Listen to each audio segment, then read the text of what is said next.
ओम शांति।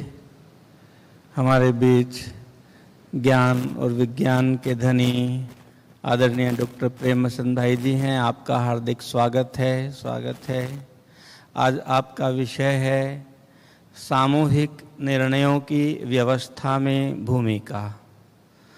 हम सुनते आए हैं महाभारत काल में श्री कृष्ण जी ने धर्म की स्थापना के लिए उन सभी का साथ लिया जो धर्म परायण थे, जिनकी धर्म में आस्था थी, विश्वास था, चाहे वे पांडव थे या उस समय भारत के अन्य राजाएं थे। वर्तमान संगम युग पर भी हम देखते हैं परमपिता शिव बाबा का अवतरण माउंट आबू में हुआ सतयुग की स्थापना के लिए। तो ये जो कलयुग को सतयुग बनाने की व्यवस्था है, इसमें भी बाबा ने कहा कि बाप भी बच्चों के बिना कुछ नहीं कर सकता। तो इससे हम समझ सकते हैं ये दो बहुत बड़े उदाहरण हैं सामूहिक निर्णय के व्यवस्था में। प्रकाश डालेंगे आदरणीय डॉक्टर साहब। ओम शांति। यूनिवर्स एक आत्माओं का, कॉन्शियसनेस का, एनर्जी का एक कलेक्शन है। जितनी भी आत्माएं इस यूनिवर्स में हैं, 7.5 बिलियन से भी ज़्यादा, उन सब के जो कॉन्शियसनेस है, एनर्जी है, एक दूसरे को सपोर्ट करती रहती हैं। कोई भी प्रॉब्लम आता है, एक दूसरे से कम्युनिकेट करती हैं। इसीलिए कोई भी ऑर्गेनाइजेशन अगर हम देखें, एडमिनिस्ट्रेशन देखें, सेटअप देखें, हर सेटअप में जो व्यक्ति है, मनुष्य है, वो इम्पोर्टेंट है। मनुष्य अपनी माइंड को लेकर उस सेटअप में आता है। माइंड का अर्थ ही है उसके अंदर जो थॉट्स हैं, संकल्प हैं, उनको लेकर आता है। तो अगर मैं कहूं ऑर्गेनाइजेशन एक कलेक्शन ऑफ थॉट्स है, संकल्पों का समूह है, और हर कोई अपने अपने एंगल से, परसेप्शन से, अपने एटीट्यूड से वो संकल्पों को, एटीट्यूड को लाता है। इसीलिए ऑनरेबल अब्दुल कलाम जी ने कहा था, ignited mind is the greatest resource on the earth given by the God. सबसे बड़ी शक्ति परमात्मा ने हमें दी है, वो है हमारा इग्नाइटेड चैतन्य मन। और हम सीखे भी हैं बाबा से, दादियों से, कि अगर हमारा मन, बुद्धि, संस्कार, सॉफ्टवेयर अच्छा काम कर रहा है तो हमारे डिसीजन, निर्णय अच्छे होंगे। एक बहुत अच्छा रियल एग्जाम्पल ईमा का है मणिपुर में, जहाँ वुमेन्स मार्केट है। 5,000 से 6,000 तक वुमेन वहाँ एक साथ काम करती हैं। ये छोटे छोटे जो भी चीज़ें हैं उसका बिजनेस करती है। 16वीं सेंचुरी से ये मार्केट चल रहा है, 16वीं सदी से। और इनकी अपनी खुद की यूनियन है। जो भी डिसीजन इनको लेना है ये लोग खुद लेते हैं। इनके ऊपर किसी तरह का दबाव नहीं रहता। और वो एशिया का, मैं कहूँगा, one of the largest women market है। लॉर्ड श्री कृष्ण ने भी जब प्रॉब्लम आया सब गांव वालों को इकट्ठा करके गोवर्धन पर्वत को उठाया। वो भी एक कलेक्टिव डिसीजन का एग्जाम्पल है। एक मूवी बहुत अच्छी आई थी लगान, उसमें भी गांव की वीक टीम इकट्ठी होकर एक पावरफुल टीम को हराती है और उसका कारण होता है कि जो उनका जॉइंट डिसीजन है, वीक टीम को स्ट्रेंथ में कन्वर्ट करके वो मैच जीतते हैं। कोई भी कॉरपोरेट है, ऑर्गेनाइजेशन है, उसकी स्ट्रेंथ ही डिपेंड करती है जो वहाँ आ रहा है उसका चैतन्य माइंड कितना काम कर रहा है। जॉइंट डिसीजन का अर्थ दो तरह के डिसीजन होते हैं। एक होता है वर्टिकल डिसीजन, ऊपर से नीचे आता है, सब उसको फॉलो करते हैं। वर्टिकल मैनेजमेंट इसको कहा जाता है। टॉप से आया और पूरे ग्रुप में, पूरे ऑर्गेनाइजेशन में गया। दूसरा होता है जो आज के संदर्भ में कॉरपोरेट एरियाज में, गवर्नमेंट सेक्टर्स में, वो होता है हॉरिजॉन्टल डिसीजन, हॉरिजॉन्टल मैनेजमेंट। इसका अर्थ होता है कि जो भी ग्रुप है, डिपार्टमेंट है, अलग अलग सेक्टर हैं, हर सेक्टर इतना शक्तिशाली होता है कि वो अपनी टीम क्रिएट करके डिसीजन ले सकता है। इसके कारण जो इफिशिएंसी है, इफेक्टिवनेस है, वो बढ़ जाती है। क्योंकि ऑर्गेनाइजेशन का अर्थ ही है इंडिपेंडेंट और इंटरडिपेंडेंट। हर व्यक्ति खुद के थिंकिंग पर डिपेंड करता है और पूरे ऑर्गेनाइजेशन का जो कलेक्शन है इंटरडिपेंडेंट है। जब हमें पर्सनल डिसीजन लेना होता है हम खुद लेते हैं,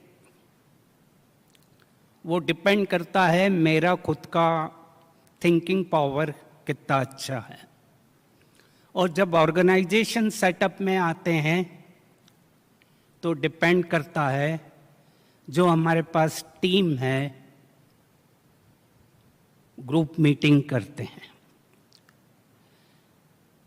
ग्रुप मीटिंग में आज के समय में देखा जाता है कि सब इक्वल लेवल पर बैठते हैं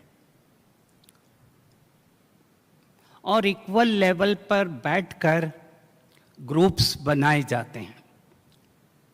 कोई भी नई चीज इम्प्लीमेंट करना है, नया पैराडाइम लाना है, क्रिएटिविटी और इनोवेशन करना है, कुछ चेंजेस लाने हैं, उसके लिए मीटिंग की जाती है।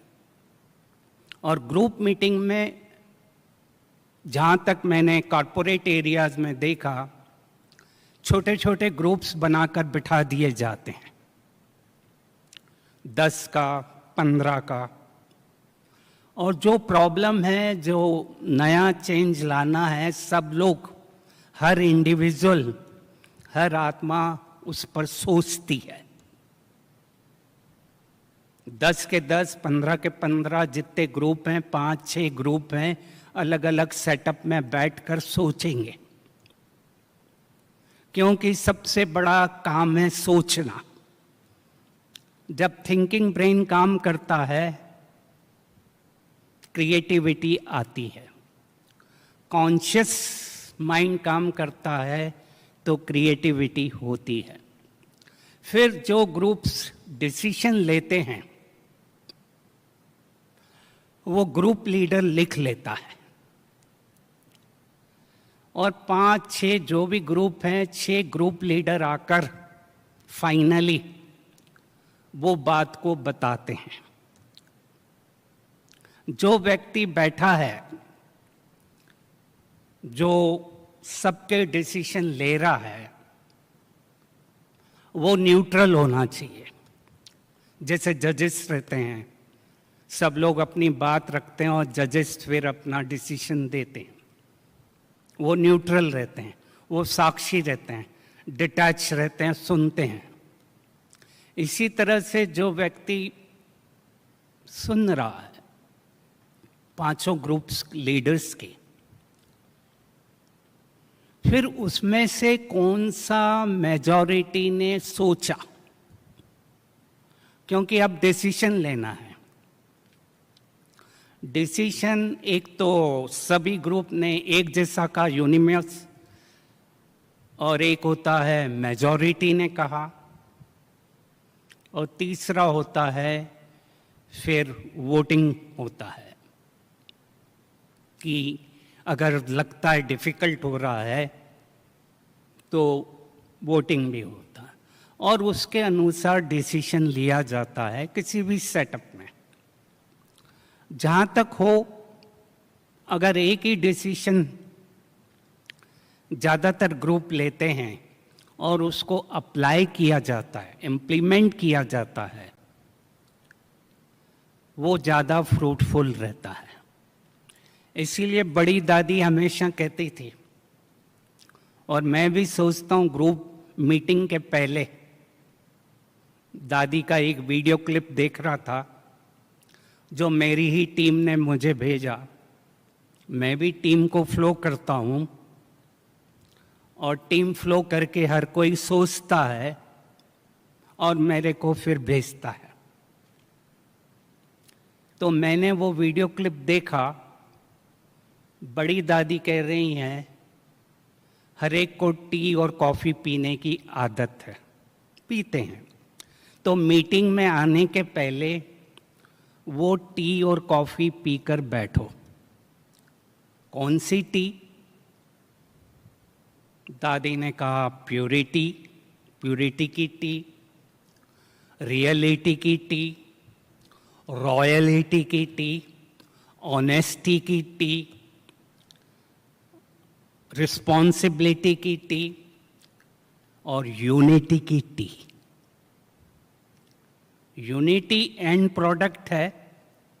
अगर हम वो टी और कॉफ़ी पीकर बैठते हैं और सोचते हैं कि बेस्ट सॉल्यूशन क्या आता है मेरे पास, जब हम सोचते हैं उस समय हम यज्ञ को देखें, ऑर्गेनाइजेशन को देखें, उस वैल्यूज को देखें, ट्रस्ट को देखें, और उसके अनुसार वो निर्णय लें। और उसका ये भी देखें कि इसका इफेक्ट लॉन्ग टर्म पर क्या होगा। केवल डिसीजन नहीं लेना है, पर ये देखना है कि जो डिसीजन हम ले रहे हैं उसका लॉन्ग टर्म इफेक्ट क्या आएगा, पब्लिक में क्या होगा, हमारे भाई बहनों में क्या होगा। उसके अनुसार हम डिसीजन लेते हैं। और बाबा ने हमें सिखाया, दादियों ने सिखाया, यज्ञ पहले है, हम बाद में हैं। ऑर्गेनाइजेशन पहले है, ऑर्गेनाइजेशन की वैल्यूज पहले हैं, हम इंडिविजुअल बाद में हैं। हम कभी भी पहले नहीं आ सकते। तो निर्णय लिया, जो भी डिसीजन आया पांचों ग्रुप का, उन्होंने क्रिएटिविटी करी, मंथन किया, चिंतन किया। इससे फायदा क्या होता है?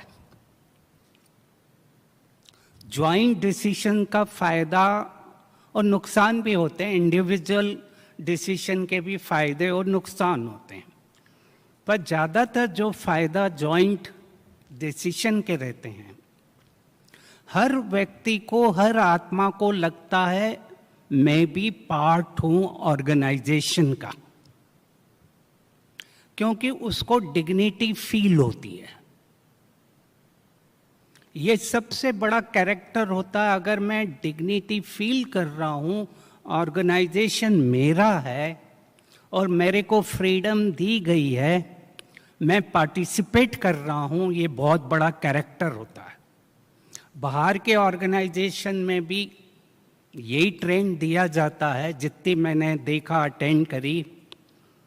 फ्रीडम, डिग्निटी, पार्टिसिपेशन, ये 3 मेन कैरेक्टर होते हैं जब किसी आत्मा को मिलते हैं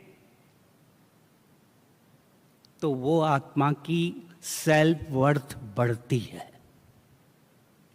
और जब सेल्फ वर्थ, सेल्फ स्टीम बढ़ती है, सम्मान जिसको कहें खुद का, तो वो व्यक्ति, ऑर्गेनाइजेशन के लिए वो आत्मा एक कनेक्ट हो जाती है। दूसरा फायदा होता है इस जॉइंट डिसीजन का, इंग्लिश वर्ड है सिनर्जी। सिनर्जी का अर्थ है जब total is more than individual.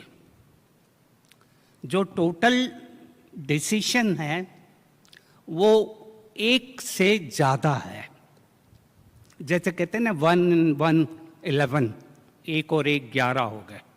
Cricket team में भी देखें, फुटबॉल में भी देखें, डिसीजन लेना होता है जब क्रिटिकल, तो 3-4 प्लेयर आकर डिसाइड करते हैं। तो सिनर्जी का अर्थ है कि टीम फॉर्मेशन होता है, और टीम का अर्थ ही है TEAM। टीम का अर्थ हुआ total efforts of all members, TEAM, total efforts of all members. हर आत्मा अपना कंट्रीब्यूट कर रही है, चाहे कुछ भी कर रही है। जो बड़ी दादी ने सिस्टम चलाया था, जो 1-1 रुपया डालो रोज, और उसका रिजल्ट हम सभी ने देखा, बहुत पावरफुल रहा। और मैं देखता था माताएं सिंपल सब आती हैं लाइन में, और 1 आना, 1 रुपया, जितना वो डाल सकती है डालती थी, कोई ज्यादा डालता था। और उसके कारण एक सिनर्जी आ गई ऑर्गेनाइजेशन में, क्योंकि हर कोई आत्मा सोच रही है आई एम इम्पॉर्टेंट।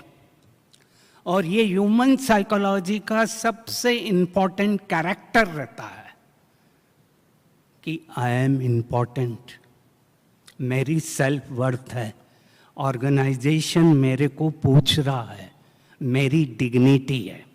तो एक टीम का अर्थ हो गया total efforts of all members. दूसरा इस टीम का अर्थ है टुगेदर ईच अचीव मोर। इसका अर्थ है हम सब जब मिलकर कुछ करते हैं, जॉइंट डिसीजन लेते हैं, वो ज्यादा होता है। टुगेदर ईच अचीव मोर, हम ज्यादा रिजल्ट दे सकते हैं। इसका एक बहुत रियल एग्जाम्पल है, कैनेडियन गीस करके एक बर्ड रहता है, यूएसए में भी है, नॉर्थ अमेरिका में है। ये जब उड़ते हैं तो वी शेप में उड़ते हैं, पूरी इनकी टीम वी शेप में उड़ती है। आगे लीडर होता है, बाकी टीम फॉलो करती है। इसका फायदा क्या होता है, जब सब पूरे वो फ्लैप करते हैं विंग्स को, पंख को, तो उससे एक दूसरे को एनर्जी मिलती है और वो 75% मोर डिस्टेंस को कवर करते हैं, क्योंकि ये माइग्रेट भी करते हैं, एक जगह से दूसरी जगह जाते हैं ठंड और गर्मी के अनुसार।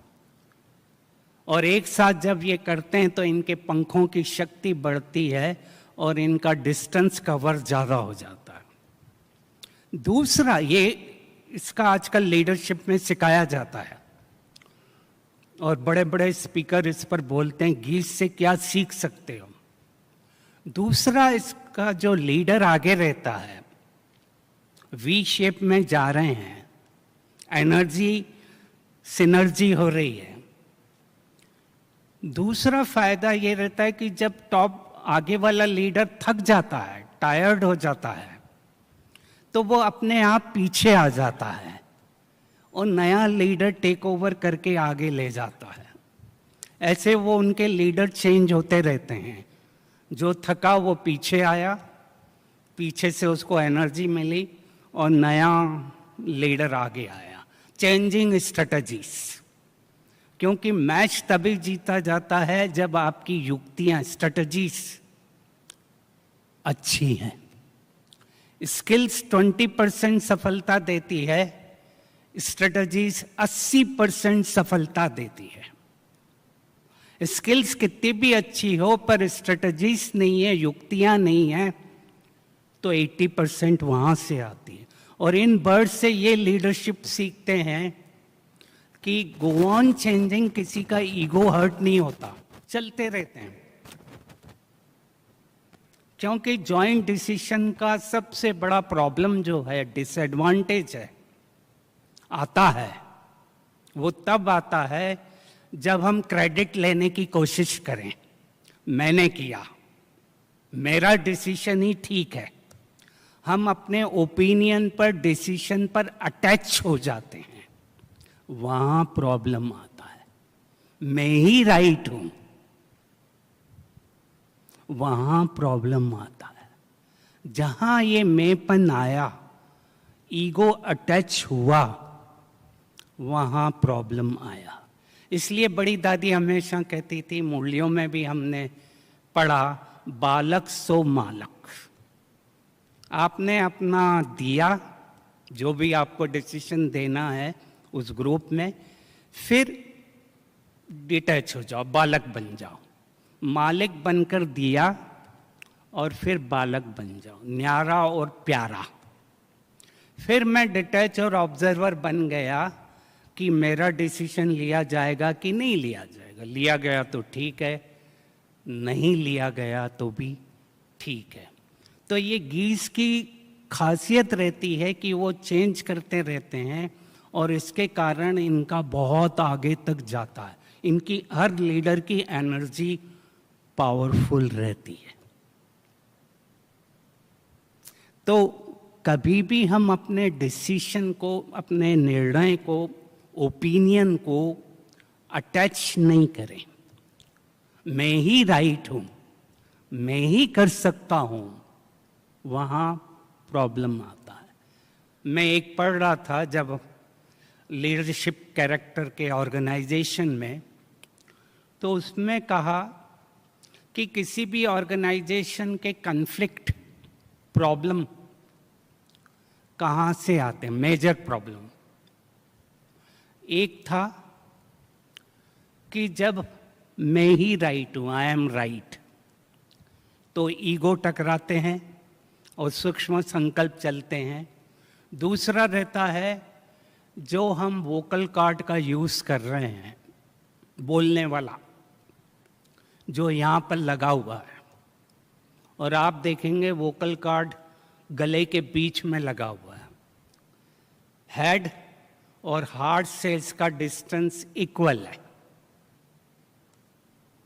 Distance of vocal cord is equal from head and heart. बीच में भगवान ने लगाया।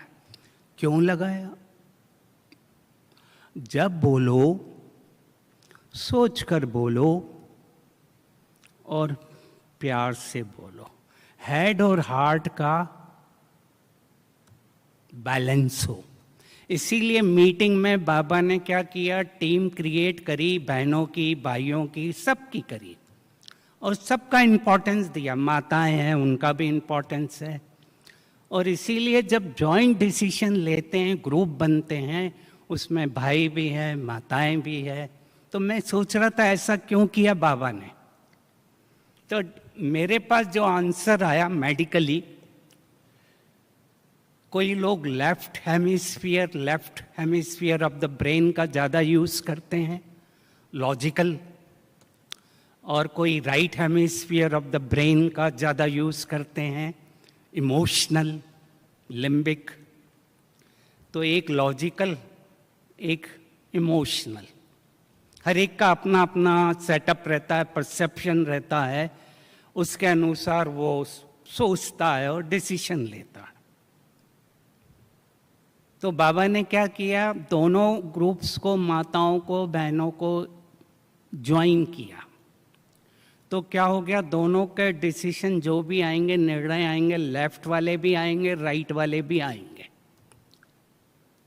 उसमें से किसका अच्छा टचिंग पावर, जिसका अच्छा आता है, जिसका क्रिएटिव माइंड है, इंट्यूजन अच्छा काम कर रहा है, उसका निर्णय अच्छा आएगा, डिसीजन अच्छा आएगा।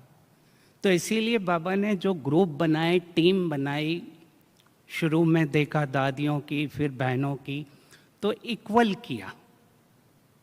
इसीलिए ग्रुप डिसीजन का एडवांटेज ये है, इसमें किसी का ईगो हर्ट नहीं होगा और एक कॉमन डिसीजन आएगा और सब इसमें संतुष्ट रहेंगे,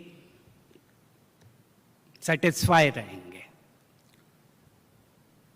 त्रिकालदर्शी बनकर जब हम डिसीजन लेते हैं, तीनों काल को सोचकर डिसीजन लेते हैं,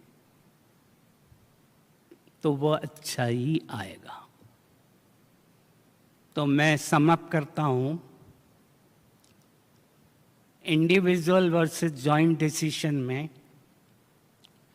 जॉइंट डिसीजन का यही फायदा है कि हम सब कनेक्ट हो जाते हैं, एक दूसरे को कम्युनिकेट करते हैं, शेयर करते हैं, एक दूसरे की एनर्जी को समझते हैं, एक दूसरे की क्रिएटिविटी को एक्सप्लोर करते हैं और उस रिसोर्स को बाहर लाते हैं। और हर एक का रिसोर्स अगर यज्ञ में लगता है, ऑर्गेनाइजेशन में लगता है और कम्युनिकेशन इम्प्रूव होता जाता है, वो ऑर्गेनाइजेशन टॉप पर जाता है। और मुझे मालूम है, बड़ी दादी हमेशा ओम शांति भवन का लास्ट इंसिडेंस देकर पूरा करता हूँ। ऑनरेबल चिन्ना रेड्डी आए थे, गवर्नर ऑफ राजस्थान उस समय, बहनें बैठी थी, उन्होंने पूछा चीफ ऑफ ब्रह्मा कुमारी कौन है? तो दादी ने, बड़ी दादी ने कहा ये सब चीफ ऑफ ब्रह्मा कुमारी हैं, ये सब ब्रह्मा कुमारी हैं। उसको पता नहीं था ब्रह्मा कुमारी कौन है, तो उन्होंने, दादी ने कहा ये सब है। उसको वो पॉइंट इतना अच्छा लगा कि इतनी सारी बहनें हैं, ऑर्गेनाइजेशन में इतना पावर है, कलेक्शन है, जॉइंटनेस है, तो उसके कारण वो काफ़ी उसमें मदद करी ऑर्गेनाइजेशन को। तो जब हम दूसरे को आगे करते हैं तो ऑर्गेनाइजेशन की ग्रोथ होती है और हर एक का उसमें कंट्रीब्यूशन अच्छा रहता है और हर एक को लगता है कि मैंने कुछ किया, चाहे वो छोटे लेवल पर। ओम शांति।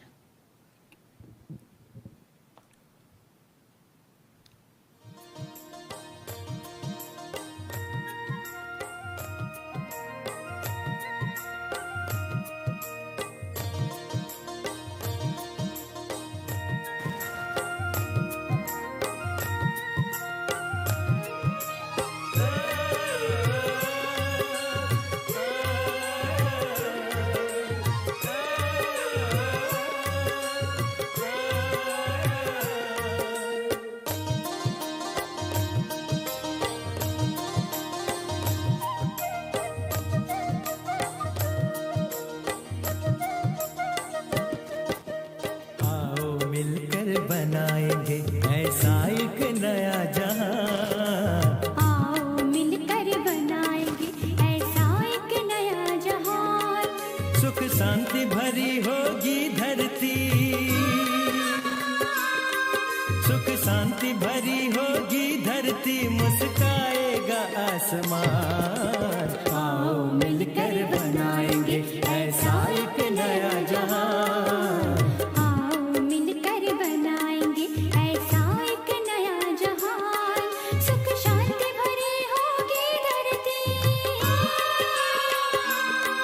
सुख शांति भरी होगी धरती, मुस्काएगा आसमान। आओ मिलकर बनाएंगे ऐसा एक नया जहां।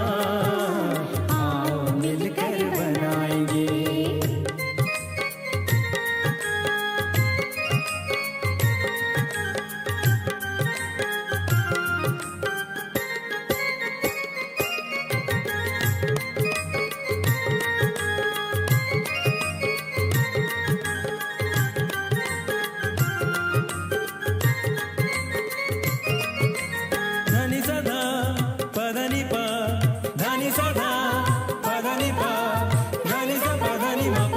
दा पा मा गा रे सा धा नि सा धा पा धा नि पा धा नि सा धा पा धा नि पा धा नि सा पा धा नि मा पा नि दा पा मा गा रे सा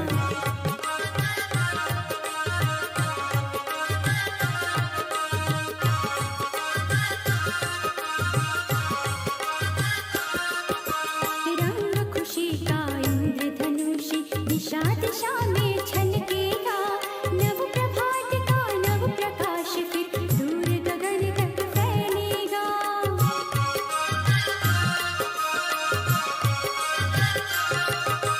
रंग खुशी का इंद्रधनुषी दिशा दिशा में छलकेगा नव प्रभात का नव प्रकाश फिर दूर गगन तक फैलेगा बाहर भी हो बाहर भी मस्त मगन हो गाएंगी यही गान सुख शांति भरी होगी धरती सुख शांति भरी होगी धरती मुस्काएगा आसमान